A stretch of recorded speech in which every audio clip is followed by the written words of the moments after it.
Pinalaga ng isang miyembro ng House Prosecution Team ang pahayag ni Senate President Cheese Escudero na may kapangyarihan umano ang Senado na ibasura ang Articles of Impeachment. Hirit ng prosecution, isa itong malinaw na tangkang paglihis sa saligang batas. Ang mga detalye sa ulat ni Milky Rigunan.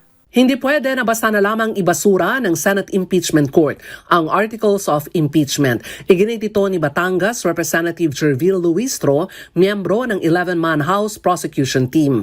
Kasunod ito ng sinabi ni Senate President Cheese Escudero na kaya umanong i-dismiss ng Impeachment Court ang Articles of Impeachment sa pamagitan ng majority vote sa gitna ng usapin ng kaso laban kay Vice President Sara Duterte. Ayon kay Luistro, malinaw sa saligang batas na ang kapangyarihan at tungkulin ng impeachment court ay to try and to decide. Ibig sabihin maglitis at magpasya. Sabi pa ni Luistro, ang paglilitis sa merito ay mandatory at dapat na mabigyan ng sapat na pagkakataon ng prosecution at depensa na maipresenta ang kanilang mga ebidensya. Anya, kapag nagawa ang lahat ng ito, saka lamang magpapasya ang senator judges kung ito ay i-convict o i-acquit ang akusado. Paalala pa ni Luistro, kung wala naman sa konstitusyon, hindi dapat nagbibigay ng ibang interpretasyon ang mga senator judge. Para sa MBC TV Network News, ako si Milky Rigunan, una sa Pilipinas, una sa Pilipino.